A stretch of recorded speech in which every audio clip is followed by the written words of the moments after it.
ಇನ್ನು ಪರಪ್ಪನ ಅಗ್ರಹಾರದಲ್ಲಿ ಸೆಲೆಬ್ರಿಟಿಗಳೆಲ್ಲ ಆಲ್ರೆಡಿ ಠಿಕಾಣಿ ಹೂಡಿದ್ದಾರೆ. ಆ ಒಂದು ಸಂದರ್ಭದಲ್ಲಿ ಫುಲ್ ರೌಂಡ್ಸ್ ಹಾಕಿದ್ದಾರೆ ಡಿಜಿಪಿ ಪರಪ್ಪನ ಅಗ್ರಹಾರ ಜೈಲಲ್ಲಿ. ಅಲೋಕ್ ಕುಮಾರ್ ಜೊತೆಯಲ್ಲಿ ಈ ಸಂದರ್ಭದಲ್ಲಿ ಮನಸ್ಸು ಬಿಚ್ಚಿ ಮಾತನಾಡಿದ್ದು ಚಿತ್ರದುರ್ಗದ ರೇಣುಕಾಸ್ವಾಮಿ ಕೊಲೆ ಪ್ರಕರಣದಲ್ಲಿ ಜೈಲಲ್ಲಿರುವ ದರ್ಶನ್. ಜೈಲಲ್ಲಿ ಪರಿಶೀಲನೆ ಸಂದರ್ಭ ದರ್ಶನ್ ಬ್ಯಾರಕ್ಗೆ ಡಿಜಿಪಿ ವಿಸಿಟ್ ಮಾಡಿದ್ರು. ಮನಸ್ಸು ಬಿಚ್ಚಿ ಕಿಲ್ಲಿಂಗ್ ಸ್ಟಾರ್ ದಾಸ ಡಿಜಿಪಿ ಅವ್ರ ಜೊತೆ ಮಾತಾಡಿದ್ದಾರೆ ಅಂತ ಗೊತ್ತಾಗ್ತಾ ಇದೆ. ಏನಪ್ಪಾ ದರ್ಶನ್, ಎಲ್ಲ ಓಕೆನಾ, ಏನಾದರೂ ಸಮಸ್ಯೆ ಇದೆಯಾ ಅಂತ ಪ್ರಶ್ನೆ ಮಾಡಿದ್ದಾರೆ. ಅವಾಗ ಏನಿಲ್ಲ ಸರ್, ಆರಾಮಾಗಿದ್ದೀವಿ ಅಂತ ದರ್ಶನ್ ಅಂಡ್ ಗ್ಯಾಂಗ್ ಹೇಳ್ಕೊಂಡಿದೆ. ಟ್ರಯಲ್ ಶುರುವಾಗಿದೆ ಅಲ್ವಾ, ಯಾವಾಗ ಕೇಸ್ ಇರೋದು ಅಂತ ಪ್ರಶ್ನೆ ಮಾಡಿದ್ದಾರೆ.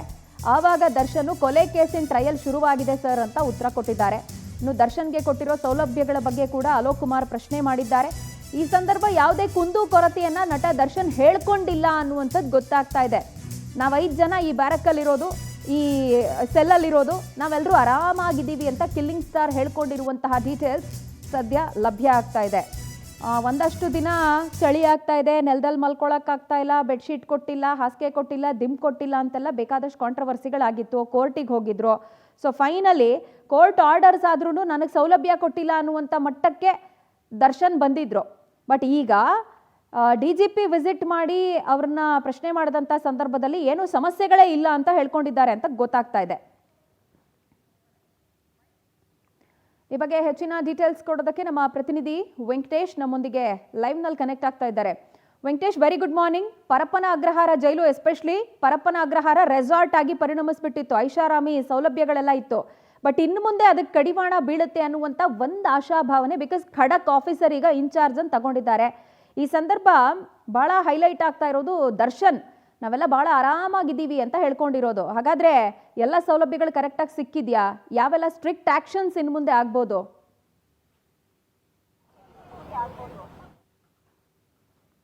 ಪ್ರಜ್ವಲ, ಈಗಾಗಲೇ ಅಲೋಕ್ ಕುಮಾರ್ ಅವರು ಜೈಲಿಗೆ ವಿಸಿಟ್ ಮಾಡಿದ ನಂತರ ಅಲ್ಲಿರುವಂತಹ ಸಮಸ್ಯೆಗಳ ಬಗ್ಗೆ ಸಾಕಷ್ಟು ಹೇಳಿಕೆಗಳು ಅಂದ್ರೆ ಮಾಹಿತಿಗಳನ್ನು ಕೂಡ ಪಡೆದುಕೊಂಡಿರುವಂತ. ಅದರಂತೆ ಈಗ ಆರಂಭದಲ್ಲಿ ಏನಂತ ಹೇಳಿದ್ರೆ, ಯಾವುದೇ ಒಬ್ಬ ವ್ಯಕ್ತಿ ಕೂಡ ಒಂದು ಕ್ರಿಮಿನಲ್ ಪ್ರಕರಣಗಳಲ್ಲಿ ಭಾಗಿಯಾಗಿ ಜೈಲಿಗೆ ಬಂದಂತಹ ಸಂದರ್ಭದಲ್ಲಿ ಆತನ ಮನ ಪರಿವರ್ತನೆಯಾಗಿ ಆತನ ಕಾನೂನಿನ ಪ್ರಕಾರವಾಗಿ ಅವನಿಗೆ ಮಾಡಿರುವಂತಹ ಅಪರಾಧ ಏನು, ಅದು ತಪ್ಪು ಅನ್ನೋದನ್ನ ತಿಳಿ ಹೇಳಿಕೊಡ್ಬೇಕಾಗುತ್ತೆ.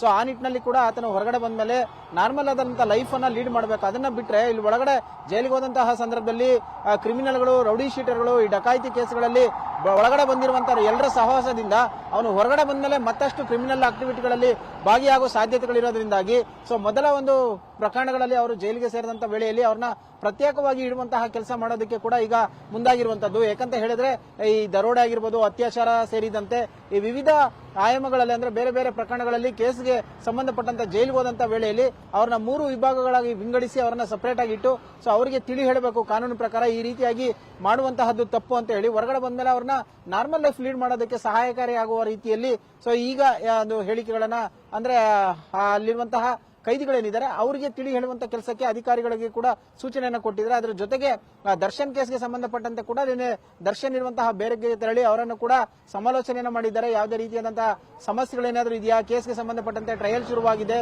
ಏನಾಗ್ತಾ ಇದೆ ಇಲ್ಲಿ, ಈಗಾಗಲೇ ಏನು ಕೇಸ್ಗೆ ಸಂಬಂಧಪಟ್ಟಂತೆ ನ್ಯಾಯಾಧೀಶರ ಮುಂದೆ ಕೂಡ ಸಾಕಷ್ಟು ಅಳಲನ್ನ ತೋಡ್ಕೊಂಡಿದ್ರಿ, ಈಗೆಲ್ಲ ಸರಿ ಇದೆಯಾ ಅಂತ ಹೇಳಿ ಅವರು ಕೂಡ ಯಾವುದೇ ರೀತಿಯಾದಂತಹ ಸಮಸ್ಯೆ ಇಲ್ಲ, ಈ ಕೇಸ್ಗೆ ಸಂಬಂಧಪಟ್ಟಂತೆ ಏನ್ ನಾವೀಗ 5 ಜನ ಇದ್ದೀವಿ, ಎಲ್ಲರೂ ಕೂಡ ಆರಾಮಾಗಿ ಇದ್ದೀವಿ, ಈಗಾಗಲೇ 3ನೇ ತಾರೀಕು ಕೇಸ್ ಟ್ರಯಲ್ ಆಗಿದೆ, 17ನೇ ತಾರೀಕು ಒಂದು ಕೇಸ್ ಇದೆ ಸರ್ ಅಂತ ಕೂಡ ಹೇಳಿದ್ದಾರೆ. ಅದನ್ನ ಬಿಟ್ರೆ ಈಗ ರಾಜ್ಯದ ವಿವಿಧ ಜಿಲ್ಲೆಗಳಲ್ಲಿ ಇರುವಂತಹ ಜೈಲುಗಳೇನಿದೆ ಅಲ್ಲಿ ಕೂಡ ದಾಳಿ ಮಾಡಿದಂತಹ ಸಂದರ್ಭಗಳಲ್ಲಿ ಫೋನ್ ಸಿಕ್ಕಿರುವಂತದ್ದು, ಗಾಂಜಾ ಸಿಕ್ಕಿದೆ, ಎಲ್ಲದರ ಬಗ್ಗೆ ಕಟ್ಟುನಿಟ್ಟಾದ ಕ್ರಮಕ್ಕೆ ಕೂಡ ಅಲೋಕ್ ಕುಮಾರ್ ಸೂಚನೆಯನ್ನು ಕೊಟ್ಟಿದ್ದಾರೆ.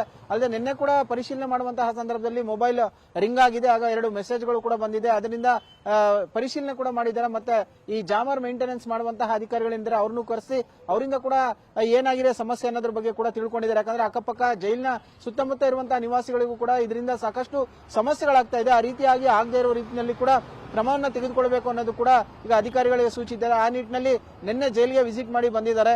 ಈಗಾಗಲೇ ಸಾಕಷ್ಟು ಬಾರಿ ಅವರು ಕೂಡ ಜೈಲಿಗೆ ವಿಸಿಟ್ ಮಾಡಿದ್ರು, ಆದ್ರೆ ಪರಿಪೂರ್ಣವಾಗಿ ಈಗ ಅದರ ಬಗ್ಗೆ ಗಮನ ಹರಿಸೋದಕ್ಕೂ ಕೂಡ ಅವಕಾಶ ಇದೆ. ಅಲ್ಲಿರುವಂತಹ ವ್ಯವಸ್ಥೆಗಳನ್ನ ಏನಿದೆ ಸರಿ ಮಾಡುವಂತದ್ದು, ಸುಧಾರಣೆ ಮಾಡುವಂತಹ ಕೆಲಸಕ್ಕೆ ಮುಂದಾಗ್ತೇನೆ ಅಂತ ಕೂಡ ಹೇಳಿರುವಂತದ್ದು. ಪ್ರಜ್ವಲ.